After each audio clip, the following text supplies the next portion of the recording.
علیکم ورحمۃ اللہ وبرکاتہ۔ الحمد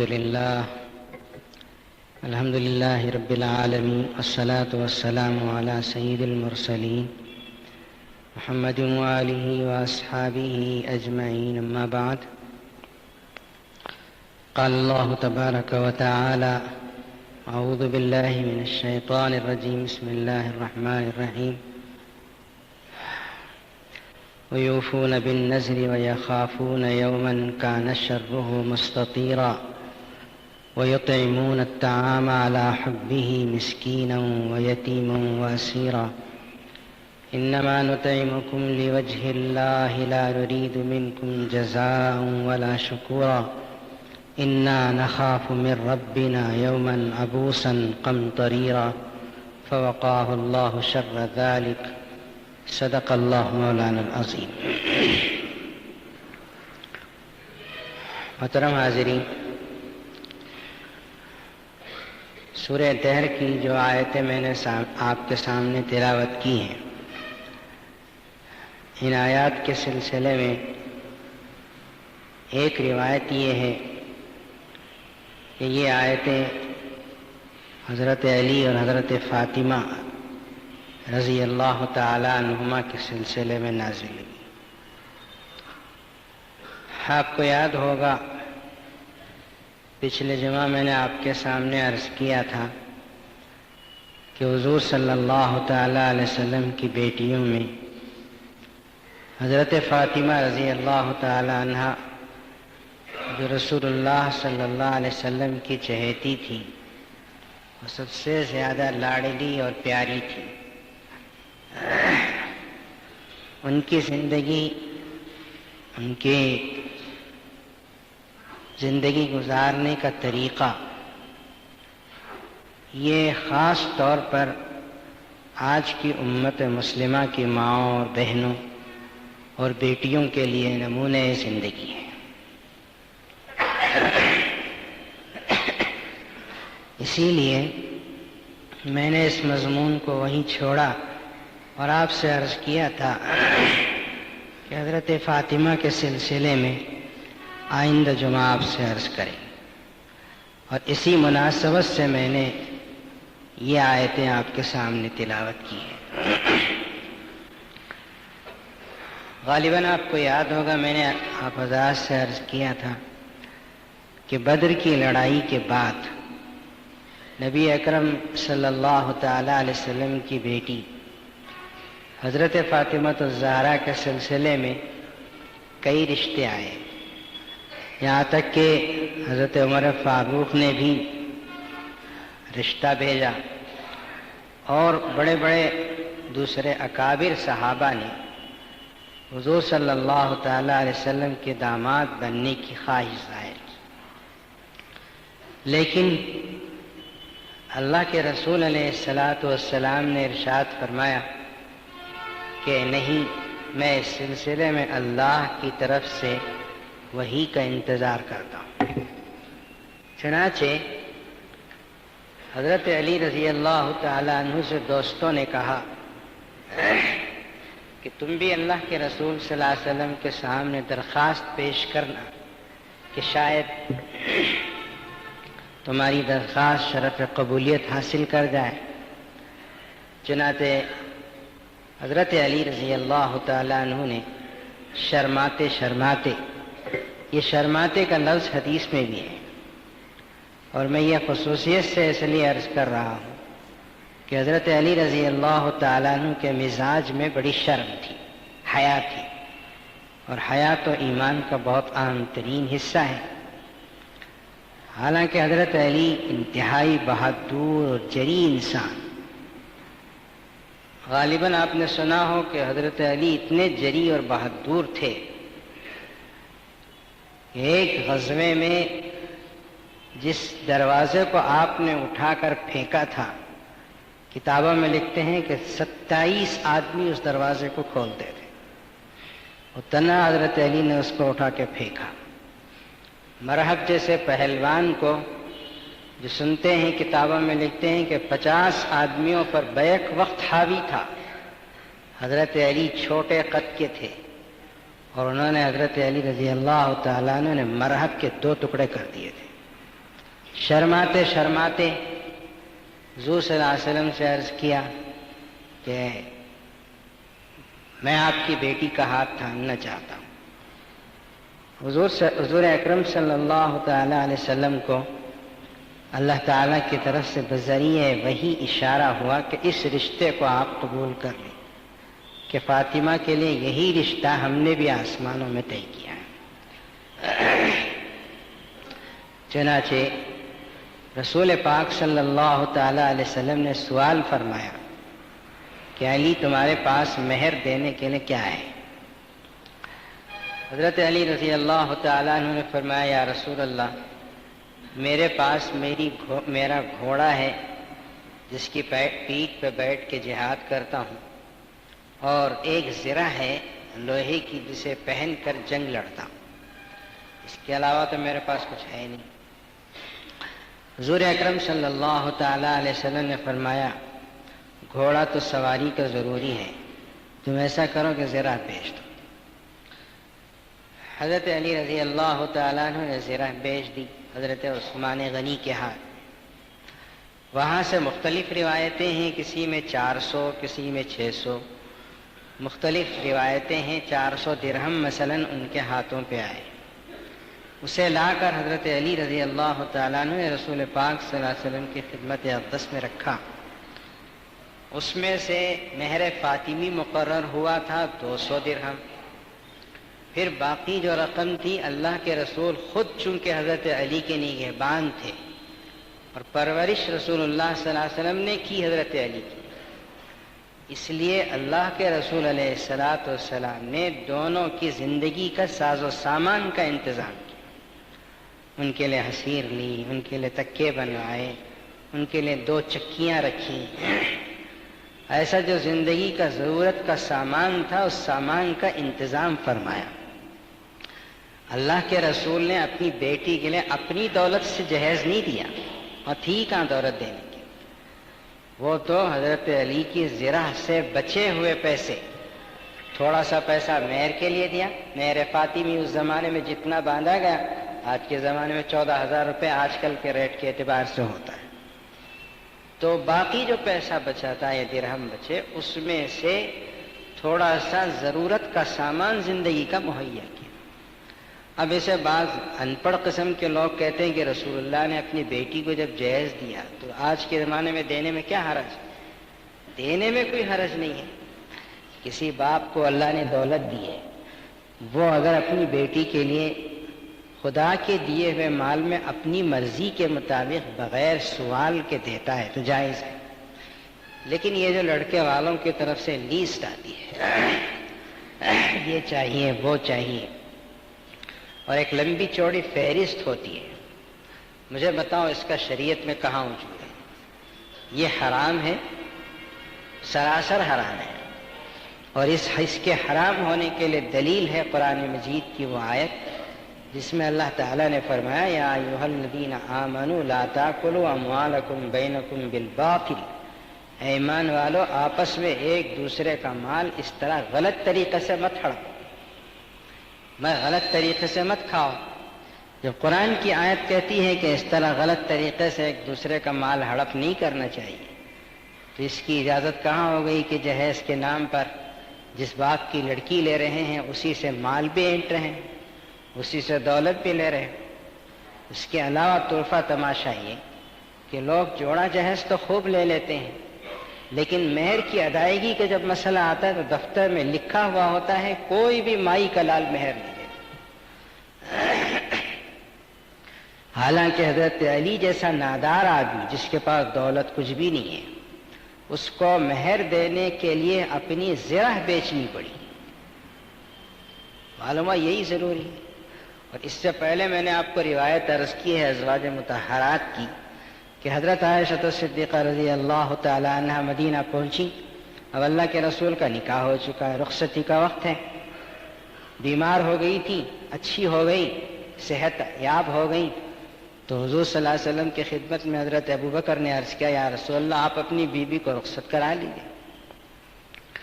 اللہ کے رسول نے فرمایا ہمارے پاس مہر کی رقم نہیں ہے، جب مہر کی رقم آ جائے گی ہم رخصت کرا لیں۔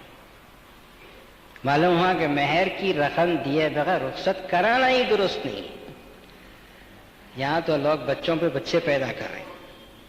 پھر حضور اکرم صلی اللہ تعالی علیہ وسلم سے ابو بکر صدیق نے عرض کیا یا رسول اللہ میرا مال آخر کس کے کام آئے گا، آپ مجھ سے لے لیں۔ تو اللہ کے رسول نے 500 درہم قرض لیے اپنے خسر سے، بعد میں اس کو ادا بھی کیا۔ 500 درہم قرض لے کر بطور مہر کے حضرت عائشہ کے پاس بھیجا، پھر رخصت کرایا۔ یہ شریعت ہے، اور ہم جو کر رہے ہیں وہ جہالت ہے۔ جو یہ ہے یہی قابل عمل چیز ہے۔ حضور صلی اللہ علیہ وسلم نے فرمایا کہ علی یہ تمہاری مہر کی رقم ہے، یہ تمہارا سامان ہے۔ پھر اس کے بعد نکاح کا وقت آیا۔ حضرت فاطمہ رضی اللہ تعالیٰ عنہ کا نکاح، اللہ کے رسول کی لاڈلی بیٹی، بہت چاہتے تھے اللہ کے رسول۔ حدیث میں آتا ہے کہ حضور صلی اللہ علیہ وسلم نے فرمایا فاطمہ میرے جسم کا حصہ ہے، بضعۃ منی۔ فاطمہ کو جو شخص ناراض کرے گا وہ اللہ کے رسول کو ناراض کرے گا، اور جو اس کو ناخوش کرے گا وہ سمجھے کہ اللہ کے رسول کو ناخوش کر۔ اتنا پیار تھا اپنی بیٹی سے، اور رسول اللہ صلی اللہ علیہ وسلم کے چہرے سے بہت مشابہت رکھنے والی۔ اماں عائشہ فرماتی ہیں کہ مجھے سب سے زیادہ ملتی جلتی آواز اللہ کے رسول کی آواز سے حضرت فاطمہ کی، زبان کا انداز وہی، سچائی وہی، آواز لہجہ وہی۔ حضور صلی اللہ علیہ وسلم کے انتقال کے بعد، دنیا سے پردہ فرمانے کے بعد، حضرت عائشہ صدیقہ فرماتی جب مجھے اللہ کے رسول کی یاد آتی تھی تو 6 مہینے تک حضرت فاطمہ زندہ تھی، میں انہی کے پاس بیٹھ کے بات کرتی۔ تو اتنی لاڈلی ہونے کے باوجود حضور صلی اللہ علیہ وسلم نے نکاح بہت سیدھا سادہ کیا۔ فرمایا جاؤ، جو حضرت انس سے کہا جو ملے ان کو لے کر۔ حضرت ابوبکر صدیق ملے، عمر فاروق ملے، گنتی کی چند صحابہ تھے جو مسجد نبوی میں ملے، ان کو بلایا بٹھایا۔ بدر کی لڑائی کے بعد یہ نکاح، انتہائی سیدھا سادہ نکاح۔ کھجوروں کا طبق تھا، اس میں سے کھجور اچھالے، نکاح ہو گیا۔ حضور صلی اللہ علیہ وسلم نے سر شام خود ہی رخصت کرا کے بیٹی کو لے جا کے حضرت علی رضی اللہ تعالیٰ عنہ کے گھر پہنچا دیا۔ یہ 2 جہاں کے شہزادی حضرت فاطمہ الزہرا سیدۃ نساء اہل الجنہ، یہ لقب حضور نے خود اپنی بیٹی کو دیا، سیدۃ نساء اہل الجنہ، کہ بیٹی تو جنت کی تمام عورتوں کے سردار ہے۔ اس کا نکاح ہے یہ۔ اور آج لوگ اپنی بیٹیوں کا نکاح کرتے ہیں، خدا اور رسول کو بھلا دیتے ہیں، انتہائی غیر غلط کام کرتے ہیں، اور اللہ اور اللہ کے رسول کو ناراض کرنے والے کام کرتے ہیں۔ ابھی شہر میں ایک نکاح ہوا، اس نکاح میں غیر مسلم نے شرکت کی۔ غیر مسلم کہتا ہے کہ میں مسلمانوں کی بہت سی شادیوں کو دیکھا ہوں، لیکن ایسی بیہودہ شادی اب تک نہیں دیکھا۔ ایک غیر مسلم کہہ رہا ہے کہ ایسی بیہودہ شادی میں نے اب تک نہیں دیکھی۔ تو جو غیر مسلم کو بیہودہ لگے وہ خدا کو کیا لگی ہوگی، اللہ کے رسول کو کیسی لگی ہو؟ ساری اطلاع تو پہنچتی ہے، اللہ تو سب کچھ جانتے۔ میرے بھائیوں، سمجھ جاؤ اور سنبھل جاؤ، اس طرح کی چیزیں انتہائی امت کو، اسلام کو، مسلمانوں کو بدنام کرنے کے لیے اور برباد کرنے کے لیے کافی ہیں۔ شادیوں میں خاص طور پر سادگی برتو۔ بولنے والے بولتے بولتے تھک گئے، لیکن ہماری حرکتیں بجائے کم ہونے کے بڑھتی چلی جا رہی۔ خدا کے واسطے ایک بات اپنے ذہن میں بٹھا لو کہ یہ جو تصویر کشی یا ویڈیوگرافی ہے کہ لڑکے کی لڑکی، لڑکی کے لڑکی کی طرف کی، جو اس چیز کو کم از کم اپنی شادیوں میں بند۔ اس سے یہ ہو رہا ہے کہ ہماری مائیں اور بہنوں کی تصویریں غیر مرد دیکھ رہے ہیں، اور غیر مردوں کی وہی تصویریں عورتوں کے سامنے دکھائی جا رہی ہیں۔ مردوں کو تو چھوڑو، لیکن عورتوں کی تصویریں جو وہاں ویڈیوگرافی کرنے والا یہاں کے ٹی وی تک پہنچاتا ہے جہاں مرد بیٹھے، اور وہاں پورا اس عورتوں کے مجموعے کو دیکھا جا رہا ہے اور عورتوں کا معائنہ ہو رہا ہے۔ لوگ ریلیں بناتے ہیں، کون سی عورت کس طرح بیٹھی ہے، اور وہ بھی مکار قسم کے جو فوٹوگرافی کرنے والے ہوتے ہیں، وہ بھی فوکس کر کے غلط چیزیں بھی زیادہ بتاتے ہیں۔ اس سے اسلام بدنام ہو رہا ہے، اس سے رسول اللہ کی سنت بدنام ہو رہی ہے۔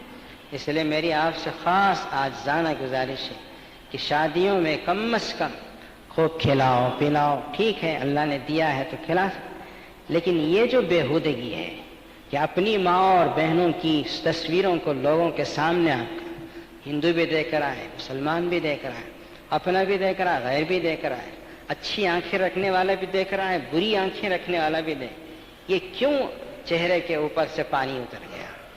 یہ چیز خدا کے واسطے اپنی شادیوں سے بند کرو۔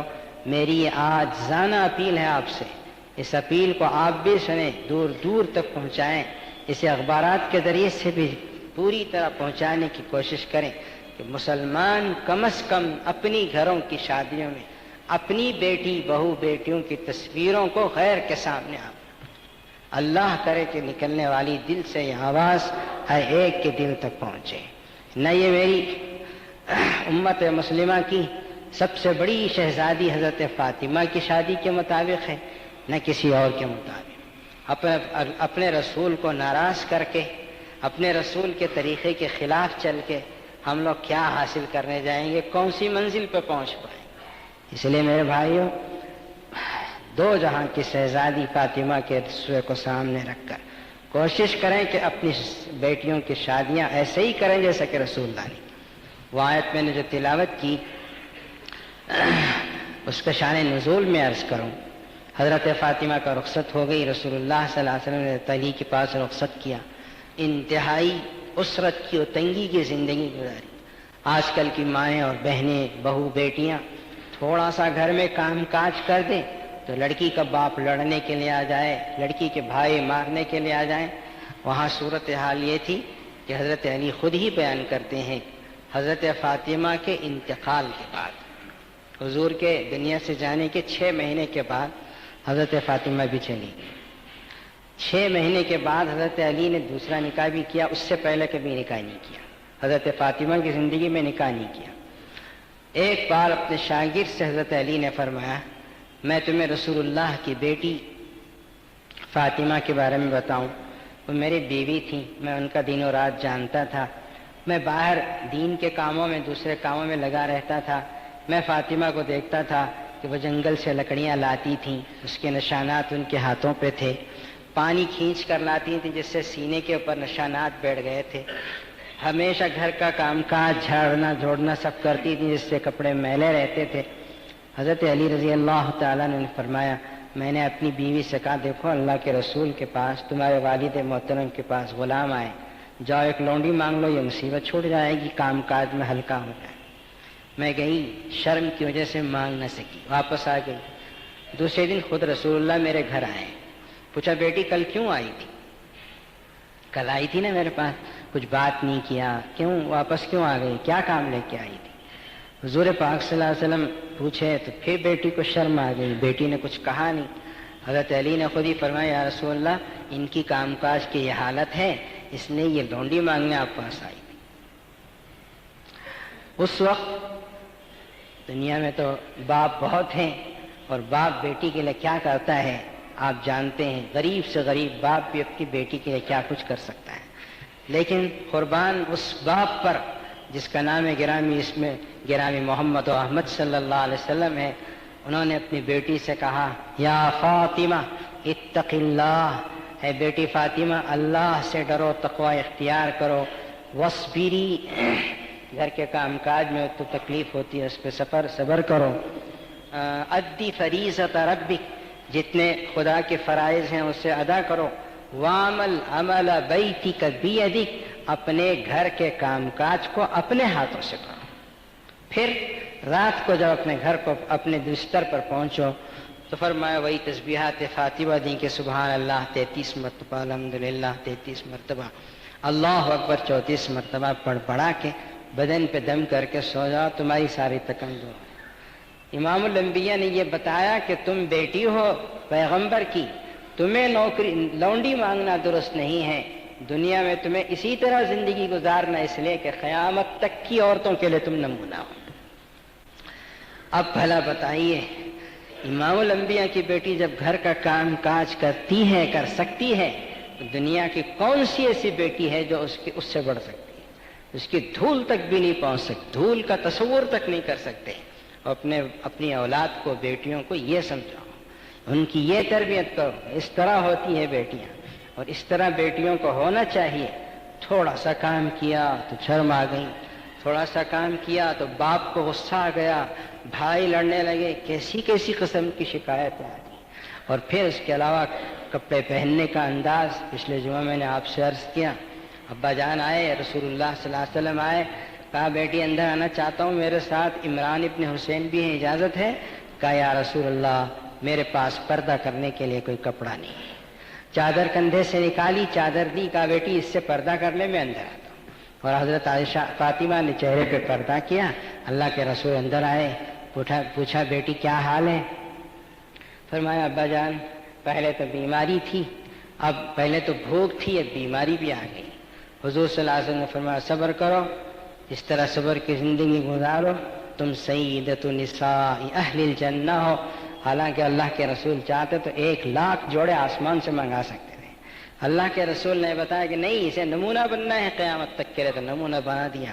اب آج کون سی ایسی بیٹی ہے کہ جو اس نمونے کو سامنے رکھ کر اچھی زندگی نہیں گزار سکتی؟ رسول اللہ صلی اللہ علیہ وسلم کی یہ بیٹی، ایک مرتبہ ان کے 2 بیٹے حسن و حسین بیمار پڑ گئے، دونوں بیمار پڑ گئے۔ دونوں نے منت مانی، حسن و ماں باپ نے، فاطمہ اور حضرت علی نے منت مانی کہ ہمارے یہ دونوں بچے صحت یاب ہو جائیں تو ہم روزے رکھیں گے۔ نظر مانی، منت مانی، اللہ نے صحت دے دی، دونوں نواسے جو بیمار تھے اچھے ہو گئے۔ اب بھی منت پوری کرنا ہے، 3 روزے رکھنے کی منت تھی تو 3 روزے شروع ہوئے ان کے۔ پہلا روزہ ہوا، گھر میں کھانے پینے کچھ نہیں تھا، حضرت علی یہودی کے پاس گئے، وہاں سے روی لا کے فاطمہ کے پاس دیا، حضرت فاطمہ نے اس سے تاگا کادا، تاگا بنا کر دیا تو کچھ درہم و دینار آئے۔ شام کو اپنے گھر لا کے اس کو تو جو کی کچھ روٹیاں بنائی، افطار کے موقع تھا، سامنے رکھ کے بیٹھے تھے، اتنے میں کسی باہر سے کسی غریب نے آواز دی، وَيَطْعِمُونَ الطَّعَامَ عَلَى حُبِّهِ مِسْكِينًا، ایک مسکین نے آواز دی کہ بھوکا ہوں مجھے کھلاؤ۔ مسکین نے کہا کہ میں بھوکا ہوں مجھے کھلاؤ۔ سامنے 2-3 روٹیاں رکھی ہوئی تھیں، حضرت علی نے حضرت فاطمہ کا چہرہ دیکھا، حسن و حسین کو دیکھا، دیکھنے کے بعد کہا دیکھو یہ روٹیاں لے جا کے مسکین کو دے دو۔ لے جا کر مسکین کو روٹیاں دے دی اور خود پانی پی کے روزہ کھول لیا۔ ذرا وقت گزر گیا، دوسرے دن نظر کا منت کا روزہ شروع ہوا۔ اس دن بھی تھوڑی سی روی کاتی، 2-4 روٹیوں کا انتظام ہوا، سامنے وہ روٹیاں رکھی ہوئی تھیں۔ اللہ کی بھی عجیب آزمائش ہے، آج افطار کے موقع پر جس نے آواز دی وہ ایک یتیم تھا جو نادار تھا اور کئی وقت کا بھوکا تھا، اور اسے بھی حضرت علی کے دروازے پہ آواز دینے کی توفیق ملی۔ آج جو سامنے روٹیاں رکھی ہوئی تھیں ان روٹیوں کو لے جا کے یتیم کو دے دیا، اور پھر دوبارہ پانی زمزم وغیرہ پی کے اپنے دوسرے دن کا گویا روزہ بھی کھولا۔ حدیث میں آتا ہے کہ تیسرا دن شروع ہوا، روزہ رکھنا ہے، تیسری منت کا روزہ ہے، روزہ شروع ہوا۔ حضرت علی رضی اللہ تعالیٰ عنہ پھر یہودی کے پاس سے تھوڑی سی روی لائے، اس کا تاگا بنایا گیا، بنانے کے بعد شام کو افطار کے لیے بیٹھے تو آج جس نے آواز دی، قرآن کہتا ہے کہ وہ ایک اسیر اور قیدی آدمی تھا۔ اس زمانے میں قیدی مسلمان ہندو ہر قسم کا قیدی ہوتا تھا، سب کو کھانا کھلانا ثواب کا کام سمجھا جاتا تھا، بلکہ حضور نے یہ بھی کیا کہ قیدی بغیر مذہب کے لحاظ کے کھانا کھلانے کا آپ حکم دیتے تھے۔ تو ایک اسیر نے، ایک قیدی نے آواز دی، تیسرے دن بھی وہ روٹیاں جو سامنے رکھی بھی تھیں لے جا کے اس قیدی کو پہنچا دی۔ یہ 3 دن جو صرف پانی پہ افطار کیا اور سحری پانی کی 1-2-4 شاید کھجوریں کھائی ہوں، 3 دن جو انہوں نے روٹیاں دے دی، اللہ کی طرف سے آزمائش تھی۔ حدیث میں آتا ہے کہ رسول اللہ صلی اللہ علیہ وسلم پر یہ آیات شریفہ اتری، اللہ نے اطلاع دی یوفون بالنذر، یہ نیک لوگ وہ ہیں جو نذر کو پورا کرتے ہیں، یخافون یوما کان شرہ مستطیرا، یہ اس دن سے ڈرتے ہیں جس کی برائی بہت لمبی ہے قیامت کے دن۔ اور پھر وَيُطْعِمُونَ الطَّعَامَ عَلَى حُبِّهِ، اور کھانا کھلاتے ہیں خدا کی محبت میں، ایک دن کسی دن مسکین کو کھلا رہے ہیں، اور ایک دن یتیمن کسی یتیم کو کھلا رہے ہیں، اور ایک دن کسی اسیر کو کھلا رہے ہیں۔ وَيُطْعِمُونَ الطَّعَامَ عَلَى حُبِّهِ مِسْكِينًا وَيَتِيمًا وَأَسِيرًا، کھلا رہے ہیں۔ کیوں کھلا رہے ہیں؟ ہم کھلاتے ہیں تو احسان جتانے کے لیے کھلاتے ہیں، نوکر بنانے کے لیے کھلاتے ہیں، کیوں کھلا رہے ہیں؟ یتیمون الطعام علی حبہ مسکینا ویتیما واسیرا انما نطعمکم لوجہ اللہ، ہم تمہیں اس لیے کھلا رہے ہیں کہ خدا ہمارا خوش ہو، لوجہ اللہ، اللہ کی مرضی حاصل کرنے کے لیے کھلا رہے ہیں، لوجہ اللہ لا نرید منکم جزاء، تم سے کوئی بدلہ نہیں چاہیے، ولا شکورا، شکریہ کے الفاظ بھی تم سے نہیں چاہیے، لا نرید منکم جزاء ولا شکورا، انا نخاف من ربنا یوما، ہم اپنے پروردگار سے اس دن کے بارے میں ڈرتے ہیں، یومن عبوسن، جو بڑا ہولناک دن ہے، قمطریرا، اور لوگوں کو حیران کر دینے والا دن۔ یہ آیات حدیث میں آتا ہے، بعض روایتوں میں ہے کہ حضرت علی اور فاطمہ کے بارے میں نازل ہوئی، وہاں گھر میں ہو رہا تھا کہ افطار کے موقع میں چپکے سے روٹیاں اٹھا کے دے رہے ہیں، یہاں اللہ تعالیٰ نے آیات اتاری امام الانبیاء پر، یہ لو تمہاری بیٹی اور داماد کا حال ہے کہ جو اپنے اوپر دوسروں کو اس طرح ترجیح دے رہے ہیں کہ خود بھوکے اور پیاسے رہ کے دوسروں کو کھلاتے چلے جا رہے ہیں۔ یہ چند نمونے ہیں حضرت فاطمہ رضی اللہ تعالیٰ عنہ کی زندگی کے۔ آخر میں ایک اہم ترین بات میں عرض کر کے ختم کرتا ہوں۔ حضرت فاطمہ ایک مرتبہ اپنی سوتیلی ماں حضرت ابوبکر صدیق کی دوسری بیوی ان سے کہتی ہیں کہ امی جان، آپ کو ایسا نہیں لگتا کہ عورتوں کا جو جنازہ لے کے جاتے ہیں، اس زمانے میں ایک تختے کے اوپر جنازہ سلا دیا جاتا اور پھر ویسے ہی لے جاتے، اوپر کچھ نوچتے نہیں تھے، بند نہیں کرتے۔ تو حضرت فاطمہ نے کہا کہ امی جان، یہ عورتوں کا جو جنازہ اس طرح جاتا ہے مجھے پسند نہیں آتا، اس سے یہ معلوم ہو جاتا ہے کہ عورت کا پیکر کتنا ہے، موٹی کتنی ہے، لمبی کتنی ہے، دبلی کتنی ہے۔ تو حضرت اسماء بنت عمیس حضور سے حضرت ابوبکر صدیق کی بیوی نے کہا کہ میں حبشہ کی یہ خبر تم کو دیتی ہوں، اور وہ خبر یہ ہے کہ وہاں اس طرح جنازے میں سلاتے ہیں تو اوپر جو ہے کچھ لکڑیاں کھڑا کر دیتے ہیں، اس پہ کپڑا ڈال دیتے ہیں۔ عورت کے جنازے کے لیے اس طرح کرتے ہیں، مرد کے جنازے کے لیے ایسا نہیں کرتے۔ تو حضرت فاطمہ نے اسے پسند فرمایا اور کہا کہ دیکھو آئندہ اسی طرح جاری رکھنا، اس سے یہ ہوگا کہ معلوم ہوگا کہ عورت کا جنازہ ہے اور عورت کا جسم چھپا ہوا رہے گا۔